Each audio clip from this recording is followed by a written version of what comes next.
Do you sometimes feel like the pressures of work, whether you're a leader or an individual contributor, or the pressures of life just get a little bit too much? There's too many things you got to think about, too many different priorities, and too many worries and thoughts on your mind. Well, today I want to share with you a really quick exercise that you can do on a weekly basis to help relieve that overwhelm and help you focus on the right things. I'm going to share with you a tool called the Circles of Control. Hi, I'm Koopmann, and I'm a former engineer and senior leader in the manufacturing industry. And now I work as a leadership coach and an expert for team development.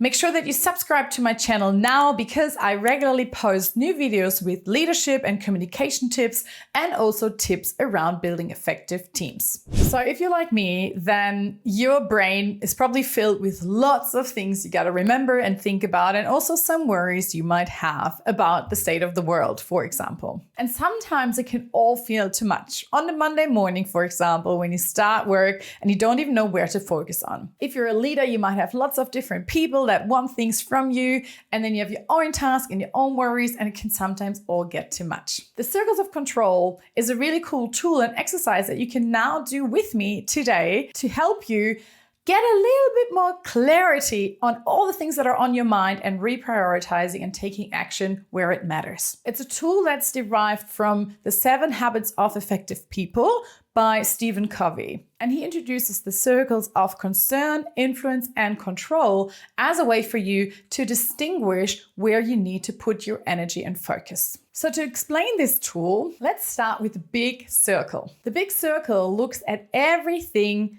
that is of concern to you. This is anything and everything that matters to you in life. It's from your work, your family, your day-to-day life, to things that are going on in the world. Because we might be concerned about war, about economics, about the weather, about world politics, and anything in between. So this is the circle of concern, and it kind of talks about anything that concerns us in our life. Then in the middle, we have a small circle. That's the circle of control. These are all the things that we have direct control over. This can be things that we say, do, and how we behave. It can also be what clothes we put on, what we eat in a day, how we dress to dress for the weather, what we say to a coworker, the tasks that we complete, your values, your thoughts, and your boundaries. And then there's a third circle that kind of sits outside of the circle of control, but inside the circle of concern. So the circle in the middle, that's called circle of influence. So these could be all the things that you can influence. You don't have direct control over the outcome, but you can influence what might happen. This could be the performance of your team members. It could be that you apply or you try and stay open as you can for new job opportunities where you don't have direct control over the outcome and the decision, but you can prepare yourself as good as you can for that opportunity or interview. And it can also be how others perceive you. You don't have direct control of how they see you, but you can make sure that you put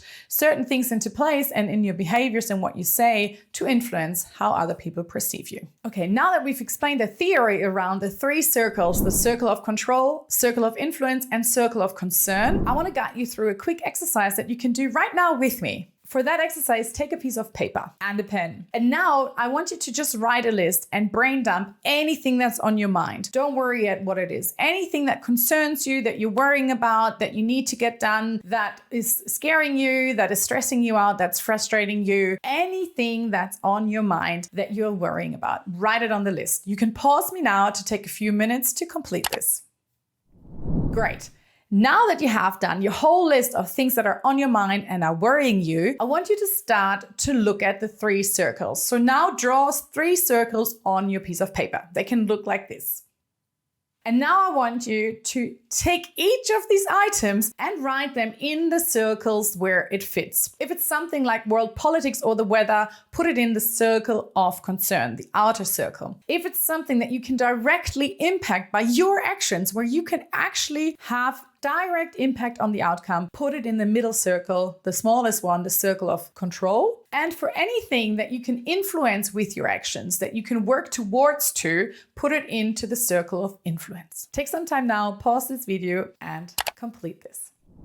Fantastic. Now that you've done this and you've put all of your items into the different circles, I now want you to pay closest attention to the circle of control. These are the things that you can take action on right away and where you should put most of your energy. These are the things that you can impact and influence, and they will give you the biggest feeling of being in control. So start to think about actions that you can take today or this week to help you with these items and to help you achieve the outcome that you want. Pause this video and get going defining actions.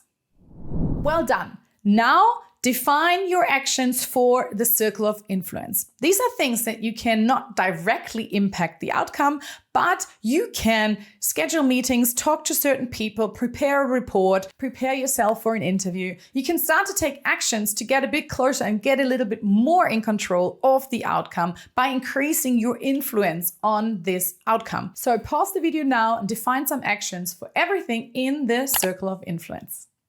Well done. And now I want you to look at all the other issues that are still in your circle of concern. Now I want you to look at these things and then I want you to release them for today. These are things that you have no direct impact or control over. These are things that no matter how often you think about it, how often you worry about it, you won't be able to change anything. So by focusing too much of what's not in your control, you're actually draining your energy and you won't have enough energy to do and focus on the things that you have control over. It's okay to, from time to time, grieve or be frustrated or upset about these things. Of course, I get it. Sometimes these big things that we can't impact, they still have an impact on our lives and it can be so frustrating. But if you want some clarity and reduce your overwhelm, it's important you've written them all down, you've released them from your brain, and now you say goodbye. I can't do anything about you. I'm not going to worry about it today. So of course, I give you permission to worry about it from time to time and then move it away,